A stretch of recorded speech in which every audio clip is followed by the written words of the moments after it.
ಏನು ರಾಜಕೀಯದಲ್ಲಿ ಈ ಕಾಂಗ್ರೆಸ್ ಪಕ್ಷ ಎಲ್ಲವನ್ನು ಬಿಟ್ಟು ನಿಂತಿರುವಂಥದ್ದು ಇದು. ಏನು ಮಾಡಿದ್ರು ಜಯಿಸ್ಕೋತೀವಿ, ಏನು ಮಾಡಿದ್ರು ನಡೆದು ಹೋಗುತ್ತೆ. ಕಣ್ಣು ಮುಂದೆನೇ ಸದನದ ಒಳಗೇನೆ ಅಂದಿನ ಮುಖ್ಯಮಂತ್ರಿ ಸಿದ್ದರಾಮಯ್ಯನವರು ಒಪ್ಕೊಂಡಿದ್ದಾರೆ. ಹೌದು, ಈ ರೀತಿ ಹಣ ದುರುಪಯೋಗ ಆಗಿದೆ, ಹಣ ಡೈವರ್ಷನ್ ಆಗಿದೆ ಅಂತ ವಾಲ್ಮೀಕಿ ಜನಾಂಗದ ಜನರಿಗೆ ಅನ್ಯಾಯ ಆಗಿದೆ ಅಂತ ಒಪ್ಕೊಂಡ್ರು ಸಹ ಮತ್ತೊಮ್ಮೆ ಈಗ ಸಚಿವರನ್ನ ಮಾಡ್ತಾರಲ್ಲ. ಇನ್ನು ತನಿಖೆ ನಡೀತಿದೆ, ತನಿಖೆ ಮುಗ್ದಿಲ್ಲ. A1 ಇದ್ದಾರೆ ಇಡೀ ಚಾರ್ಜ್ ಶೀಟ್ನಲ್ಲಿ. ಇಂಥವ್ರನ್ನ ಮತ್ತೆ ಮಂತ್ರಿ ಮಾಡಿದ್ದಾರೆ ಅಂದರೆ ಯಾವ ರೀತಿ ಕಾಂಗ್ರೆಸ್ಸಿನ ಸರ್ಕಾರಕ್ಕೆ ನೈತಿಕತೆ ಇದೆ ಅಥವಾ ಅವರಿಗೆ ಸಂವಿಧಾನ ಕಾನೂನು ಬಗ್ಗೆ ಗೌರವ ಇದೆ ಅನ್ನೋಂಥದ್ದು ನಾವು ನೋಡ್ಬೋದು. ಹಾಗಾಗಿ ಇವತ್ತು ಪ್ರತಿಪಕ್ಷ, ಯಾವಾಗ ಸರ್ಕಾರ ಕಾಂಗ್ರೆಸ್ ಪಕ್ಷ ವಿಫಲವಾಗಿದೆ, ನಾವೊಂದು ಪ್ರತಿಪಕ್ಷವಾಗಿ ನಮ್ಮ ಜವಾಬ್ದಾರಿ ಆಗಿದೆ ಇದನ್ನು ಬಯಲಿಗೆಳೆಯುವಂಥದ್ದನ್ನ ಇದನ್ನು ಮಾಡುವಂಥದ್ದು ಆಗ್ತಿದೆ.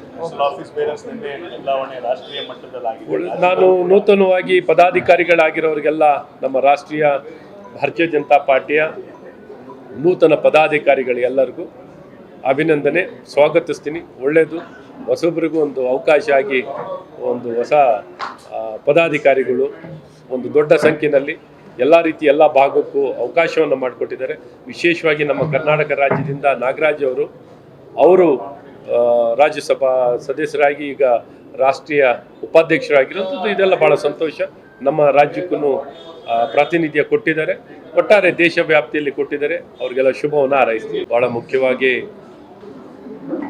ಏನೊಂದು KPSC ಹಗರಣಗಳು ಸತತವಾಗಿ ಯಾವೊಂದು ಸಂಸ್ಥೆಯಿಂದ ಒಂದು ಯುವಕರಿಗೆ ಮತ್ತು ನಾಡಿಗೆ ಒಂದು ಭರವಸೆ ಸಿಗಬೇಕಾಗಿದೆಯೋ ಆ ಸಂಸ್ಥೆಯಿಂದ, ಆ ಸಂಸ್ಥೆ ಮುಖ್ಯಸ್ಥರು, ಅಲ್ಲಿ ಏನೊಂದು ಸದಸ್ಯರಾಗಿ ನೇಮಕ ಆಗಿರುವಂಥ ವ್ಯಕ್ತಿಗಳು ಮತ್ತು ಅಲ್ಲಿನ ಸಿಬ್ಬಂದಿಗಳ ಭಾಳಷ್ಟು ಅಧಿಕಾರ ದುರುಪಯೋಗ ಮಾಡ್ಕೊಂಡಿರುವಂಥದ್ದು ನಾವೆಲ್ಲ ನೋಡಿದ್ದೀವಿ, ಕೇಳಿದ್ದೀವಿ.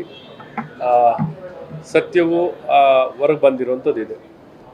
ಏನೊಂದು ಅಲ್ಲಿ ಭ್ರಷ್ಟಾಚಾರ, ಅಧಿಕಾರ ದುರುಪಯೋಗ, ಮನ ಬಂದಂತೆ ನೇಮಕಾತಿಗಳನ್ನು ಮಾಡ್ತಿರೋವಂಥದ್ದು ಇವೆಲ್ಲ ನೋಡಿರೋವಂಥದ್ದು. ಹಾಗಾಗಿ ಇದರ ಹಿನ್ನೆಲೆ ಇರುವಂಥ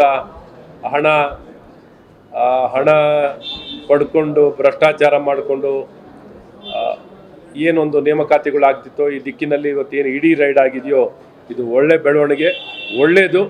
ಭ್ರಷ್ಟಾಚಾರ ನಿರ್ಮೂಲನೆ ಆಗಬೇಕು, ಒಂದು ಪಾರದರ್ಶಕವಾಗಿ ನೇಮಕಾತಿಗಳಾಗಬೇಕು, ಭ್ರಷ್ಟಾಚಾರ ರಹಿತವಾಗಿರಬೇಕು, ಸ್ವಜನ ಪಕ್ಷಪಾತದಿಂದ ದೂರ ಇರಬೇಕು, ಏನೊಂದು ಮೆರಿಟ್ ಆಧಾರಿತವಾಗಿ ನೇಮಕಾತಿ ಆಗುವಂಥದ್ದಾಗಬೇಕು. ಇದಾಗಲಿಕ್ಕೆ ಈ ರೀತಿ ಸತತವಾಗಿ ಈ ಸ್ವಚ್ಛಗೊಳಿಸುವಂಥ ಕ್ರಮ ವಹಿಸುವಂಥದ್ದು, ತನಿಖೆ ಆಗುವಂಥದ್ದು, ED ಈ ರೀತಿ ಎಲ್ಲ ಸತತವಾಗಿ ನಡಿಬೇಕು. ನಡೆದು ಈ ಸ್ವಚ್ಛಗೊಳಿಸುವಂಥ ಕೆಲಸ ಆಗಲಿ, ಒಳ್ಳೆಯದು. ಏನೆಲ್ಲ ಯಾರೆಲ್ಲ ಹಿನ್ನೆಲೆಯಲ್ಲಿದ್ದಾರೋ, ಹಿನ್ನೆಲೆ ಯಾರೇ ಯಾವುದೇ ರೀತಿ ಹಸ್ತಕ್ಷೇಪ ಮಾಡಿರೋ ಮೇಲೆ ಸಂಪೂರ್ಣವಾಗಿ ನಿರ್ದಾಕ್ಷಿಣ್ಯವಾಗಿ ಕ್ರಮ ವಹಿಸಿ ಅವ್ರನ್ನ ಬಂಧಿಸುವಂಥದ್ದು, ಶಿಕ್ಷೆ ಆಗೋಂಥದ್ದು ಆದರೆ ಒಳ್ಳೆಯದು ಅಂತ ಎಲ್ಲರ ಪರವಾಗಿ ನಾನು ಮನಪೂರ್ವಕವಾಗಿ ಕೇಳ್ಕೊತೀನಿ. ಒಳ್ಳೆಯದು, ತನಿಖೆ ಪ್ರಾಮಾಣಿಕವಾಗಿ ನಡೀಲಿ ಅಂತಲೂ ಬಯಸ್ತೀನಿ.